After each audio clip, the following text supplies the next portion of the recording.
بالکل غالب آ جاتا ہے۔ اس پیراگراف کے اندر جو بات کہی گئی ہے وہ یہ ہے، یعنی اس عبارت کے بیچ میں جو بات بنیادی ہے وہ یہ ہے کہ شروع میں انسان اپنی تعریفیں یا اپنی خوشامد خود کرتا ہے، لیکن پھر اس کے بعد وہ اپنی تعریفیں دوسروں سے بھی کرانے کی خوشامد یہ خواہش رکھتا ہے۔ پھر ایک ایسا دور آتا ہے کہ انسان جب خود ہی اپنی دل کو خوش کرنے کے لیے اپنی تعریفیں کرتا ہے، اور آہستہ آہستہ لوگوں کی پھر کیا کرتا ہے، لوگوں کے اثر قبول کرنا شروع کرتا ہے، پھر لوگوں کی خوشامد کرنا شروع کر دیتا ہے۔ پھر اس کے دل میں یہ محبت پیدا ہو جاتی ہے، اور یہ محبت جب ایک دن غالب ہو جاتی ہے تو وہ انسان باغی ہو جاتا ہے، اور ہمارے بیرونی جو باہر کے جو دشمن ہوتے ہیں ان سے جب یہ محبت ملتی ہے، یعنی ان کو یہ پتہ چلتا ہے، اور ہمارے اوپر وہ مہربان ہو جاتے ہیں، اور ہم اپنے ساتھ یہ زیادتی کر رہے ہوتے ہیں کیونکہ ہم اپنی خوش آمدیوں کے ساتھ کیا کر رہے ہیں، یہ ان کو بتلا رہے ہیں کہ ہم خود سے محبت کر رہے ہیں، اور یہ ہماری محبت ہمیں یہ بتاتی ہے کہ یہ آج جو تم دوسروں پر مہربانی کیے جا رہے ہو، اور یہ مہربانی جو ہے ایک دن تمہیں انصاف اور نہایت ہی بری حالت میں اس کا شکار کر دے گی۔ اور جو ہماری باتوں کو ایسا سمجھتے ہیں اور اس قدر قدر کرتے ہیں، جو ہماری باتوں کو سمجھتے ہیں یا پہچانتے ہیں اور ہماری قدر کرتے ہیں کہ ہمارا دل جو ہے اتنا نرم ہے اور اس قسم کے پھسلاوے اور فریب میں آ جاتا ہے، تو اس کے بعد کیا ہوتا ہے کہ ہماری عقل جو ہوتی ہے اس کے اوپر پردہ پڑ جاتا ہے، اور جو لوگ ہوتے ہیں دھوکے باز، یعنی دھوکہ دہی لوگ جو ہوتے ہیں، مکر و فریب والے، وہ ہمارے اوپر جو ہے اپنی چالیں چلنا شروع کر دیتے ہیں، اور یہ مکر و فریب جو ہے ہماری طبیعت کے اوپر، یعنی ہمارے مزاج کے اوپر بہت اثر انداز ہو جاتا ہے، اور ہمارے اوپر یہ غالب آ جاتا ہے۔ آگے دیکھیے، لیکن اگر ہر شخص کو یہ بات معلوم ہو جاوے کہ خوشامد کا شوق کیسے نالائق اور کمینہ سبوں سے پیدا ہوتا ہے، تو یقیناً خوشامد کی خواہش کرنے والا بھی ویسا ہی نالائق اور کمینہ متصور ہونے لگے گا۔ کیا ہے کہ اگر ہر شخص کو، یعنی ہر ایک انسان کو یہ بات پتہ چل جائے کہ خوشامد کا شوق جو ہے وہ کتنے نالائق اور کمینے لوگ پیدا کرتے ہیں، کہ وہ یقیناً کیا ہوتا ہے کہ خوشامد کی خواہش کرنے والے جو ہوتے ہیں وہ بہت نالائق اور کمینے تصور کیے جاتے ہیں سماج کے اندر۔ جبکہ ہم کو کسی ایسے وصف کا شوق پیدا ہوتا ہے جو ہم میں نہیں ہے، یا ہم ایسے بننا چاہتے ہیں کہ جیسے کہ در حقیقت ہم نہیں ہیں، تب ہم اپنے تئیں خوش آمدیوں کے حوالہ کرتے ہیں، جو اوروں کے اوصاف اور اوروں کی خوبیاں ہم میں لگانے لگتے ہیں۔ وہ بسبب اس کمینہ شوق کی کہ اس خوش آمدی کی باتیں ہم کو اچھی لگتی ہیں، مگر در حقیقت ایسی ہی بدزیب ہیں جیسے کہ دوسروں کے کپڑے جو ہمارے بدن پر کسی طرح ٹھیک نہیں۔ اس بات سے کہ ہم اپنی حقیقت کو چھوڑ کر دوسرے کے اوصاف اپنے میں سمجھنے لگیں، یہ بات نہایت عمدہ ہے کہ ہم خود اپنی حقیقت کو چھوڑ کر دوسرے کے اوصاف خود اپنے میں پیدا کریں، اور بعض جھوٹی نقل بننے کے خود ایک اچھی اصل ہو جائیں، کیونکہ ہر قسم کی طبیعتیں جو انسان رکھتے ہیں اپنے اپنے موقع پر مفید ہو سکتی ہیں۔ ایک تیز مزاج اور چست و چالاک آدمی اپنے موقع پر ایسا ہی مفید ہوتا ہے جیسا کہ ایک رونی صورت کا چپ چاپ آدمی اپنے موقع پر۔ اس عبارت میں جو باتیں کہی گئی ہیں وہ کچھ اس طرح سے ہیں کہ ہر ایک انسان کو یہ خوش آمد کا یہ چسکا لگا ہوتا ہے، یعنی اس کو یہ شوق ہو جاتا ہے، اور یہ جو شوق ہوتا ہے یہ کون سے لوگ رکھتے ہیں؟ جو کمینے پن والے ہوتے ہیں، اور جو نالائق لوگ ہوتے ہیں جن کو سماج ہوتا ہے وہ کیا کمینہ اور نالائق انسان تصور کرتا ہے، ان لوگوں کو یہ خوش آمدیں پسند ہوتی ہیں۔ اور کچھ لوگ ایسے ہوتے ہیں کہ وہ کیا کرتے ہیں کہ وہ جو دوسروں کی جو جھوٹی تعریفیں ہوتی ہیں وہ دوسرے انسان کے اوپر تھوپ دیتے ہیں، جس کی وجہ سے وہ انسان بھی اپنی تعریفوں کو سن کر بہت خوش ہو جاتا ہے۔ جبکہ کیا ہوتا ہے کہ ہم کو اگر کسی ایسے وصف کا شوق پیدا کرنا چاہیے تھا کہ جو خوبیاں ہم میں نہیں ہیں ہم ان کو کیا کریں کہ دوسرے آدمی سے حاصل کریں، تو ہم اس کے جیسے بنیں، اس سے اچھا بنیں، لیکن ہم میں یہ ہوتا ہے کہ ہم دوسروں کی خوش آمدیوں، یعنی دوسروں کی تعریفیں جو ہوتی ہیں، دوسروں کے بارے میں جو باتیں ہوتی ہیں، یعنی کسی اچھے انسان کے بارے میں جو باتیں ہوتی ہیں وہ ہمارے اوپر کوئی جھوٹے الزام جھوٹی باتوں کا وہ بول دے تو ہمیں بہت اچھا محسوس ہوتا ہے، لیکن یہ بہت ہی غلط چیز ہے۔ یعنی یہ انسان کے اوپر زیب دینے والی چیز نہیں ہے۔ زیب کہتے ہیں جو چیزیں انسان کی زینت کو آگے بڑھائیں اسے زیب کہتے ہیں۔ اور گویا ایسا ہوتا ہے کہ اگر ہم کسی دوسرے انسان کے کپڑے پہن لیں جو ہمیں آتے ہی نہ ہوں، تو ہمارے اوپر ہمارے جسم کے اوپر وہ کپڑے اچھی طرح سے ٹھیک نہیں بیٹھتے۔ گویا اسی طرح سے جو باتیں ہمارے لیے سچی نہیں ہوتی وہ ہمارے اوپر انہی کپڑوں کی مانند ہوتی ہیں جو ہمارے اوپر اچھے سے نہیں بیٹھتی۔ تو ہمیں کیا کرنا چاہیے کہ ہمارے اندر ہمیں ایسے اوصاف پیدا کرنے چاہیے کہ جو ہمارے لائق ہوں، جو ہمارے اصل میں پائے جائیں، لیکن ہمارے اندر یہ جو ہے خوش آمدی کا جو تمغہ ہے یہ ہمارے اندر بہت چھایا ہوا ہے۔ ہم چاہتے ہیں کہ ہماری کوئی جھوٹی تعریفیں کرے، لیکن یہ در حقیقت ایک غلط چیز ہے۔ یہ بات نہایت عمدہ ہے کہ ہم اپنی حقیقت کو چھوڑ کر، یعنی ہم اپنے اصل کو چھوڑ کر ہم کیا کرتے ہیں کہ دوسروں کے جو اوصاف ہوتے ہیں ان کو اپنے اوپر ان کو استعمال کر دیتے ہیں۔ لیکن ہر قسم کی طبیعت جو ہوتی ہے ہر انسان کی الگ ہوتی ہے، اپنے اپنے موقع پر مفید ہو سکتی ہے۔ یعنی جو انسان جس قابل ہے اس کی اگر وہی تعریف کی جائے تو وہ اچھا ہوتا ہے، لیکن ایک آدمی جو ہے تیز و چالاک آدمی جو ہے وہ اپنے کام سے مناسبت رکھنے کے بجائے وہ کسی دوسرے کام میں جا کر پھنس جائے تو وہ اس کی طبیعت کے اوپر جو ہے وہ مائل نہیں ہوگا، بلکہ اس کی طبیعت کے اوپر ٹھیک نہیں بیٹھے گا۔ یعنی ایک جو رونی صورت کا چپ چاپ آدمی اپنے موقع پر، یہ اس میں جو بات ہے وہ یہ ہے کہ ایک جو آدمی ہے وہ چپ چاپ بیٹھا ہوا ہے تو اس کے بارے میں یہ کہہ دیا جائے کہ وہ جو شخص ہے وہ بہت رو رہا تھا، یعنی اس کی رونے والی شکل ہو گئی تھی، لیکن در حقیقت وہ جو شخص ہے ایسی کسی وجہ سے خاموش بیٹھا ہوا ہو تو اس کے بارے میں یہ باتیں غلط ہوتی ہیں۔ تو اس چیز کو سر سید اس پیراگراف کے اندر یا اس عبارت کے اندر سمجھا رہے تھے۔ اب اس کے آگے دیکھیے، خودی کہتے ہیں انسان کی خود غرضی کو۔ خودی جو انسان کو برباد کرنے والی چیز ہے، جب چپ چاپ سوئی ہوئی ہوتی ہے تو خوشامد اس کو جگاتی اور ابھارتی ہے، اور جس کی خوشامد کی جاتی ہے اس میں چھچورے پن کی کافی لیاقت پیدا کر دیتی ہے۔ چھچورا پن کہتے ہیں اوچھلا پن، یعنی جلد بازی والا۔ لیاقت کہتے ہیں عقل مندی۔ مگر یہ بات بخوبی یاد رکھنی چاہیے کہ جس طرح خوشامد ایک بدتر چیز ہے، یعنی بری چیز ہے، اسی طرح مناسب اور سچی تعریف کرنا نہایت عمدہ اور بہت ہی خوب چیز ہے۔ جس طرح لائق شاعر دوسروں کی تعریف کرتے ہیں کہ ان اشعار سے لوگوں کا نام باقی رہتا ہے، اور شاعری کی خوبی سے خود ان شاعروں کا نام بھی دنیا میں باقی رہتا ہے۔ دونوں شخص خوش ہوتے ہیں، ایک اپنی لیاقت کے سبب اور دوسرا اس لیاقت کو تمیز کرنے کے سبب سے۔ سبب کہتے ہیں وجہ کو۔ مگر لیاقت شاعری کی یہ ہے کہ وہ نہایت بڑے استاد مصور کی مانند ہو کہ وہ اصل صورت اور رنگ اور خال و خط کو بھی قائم رکھتا ہے، اور پھر بھی تصویر ایسی بناتا ہے کہ خوشنما معلوم ہو۔ انسان کے اندر جو چیز ہے یعنی خودی ایک ایسی چیز ہے کہ وہ انسان کو بگاڑ بھی دیتی ہے اور بنا بھی دیتی ہے۔ یعنی انا انسان کے اندر مطلب کسی کام کو کرنے کا جذبہ جو ہوتا ہے وہ خود ہی لاتی ہے۔ یعنی میں نے اس کام کو کرنا ہے تو کرنا ہی ہے، اگر نہیں کرنا ہے تو نہیں کرنا ہے، میں نے فلاں راستے سے گزرنا ہے تو گزرنا ہی ہے، مجھے فلاں منزل تک پہنچنا ہے تو پہنچنا ہی ہے۔ یہ انسان کو کون سی چیز کراتی ہے؟ انسان کی خودی۔ یعنی انسان کو تباہ کرنے والی چیز بھی خودی ہے، انسان کو بنانے والی چیز بھی خودی ہے۔ اور یہ جو خودی ہے جب تک سوئی رہتی ہے تب تک انسان جو ہے یہ مغلوب ہوا رہتا ہے، لیکن جب یہ خودی انسان کی جاگتی ہے کہ مجھے کچھ کرنا ہے تب انسان کامیاب بن جاتا ہے۔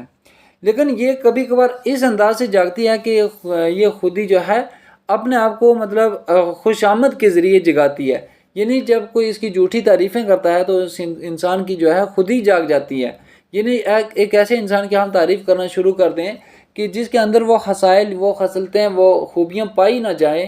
اور اس کو ہم جھوٹی تعریفوں کا بندہ ڈال کر اسے ہم کیا کریں، اس بات کی طرف آمادہ کر لیں کہ تو بہت اچھا ہے، یعنی تو بہت کچھ کر سکتا ہے، تو اس بندے کو اپنی خوشامد بہت اچھی لگے گی تو وہ کچھ نہ کچھ کوشش کرے گا۔ اور جس شخص کی یہ خوشامد ہوتی ہے وہ بڑا چھچورے پن والا ہوتا ہے، یعنی وہ کیا کرتا ہے، مطلب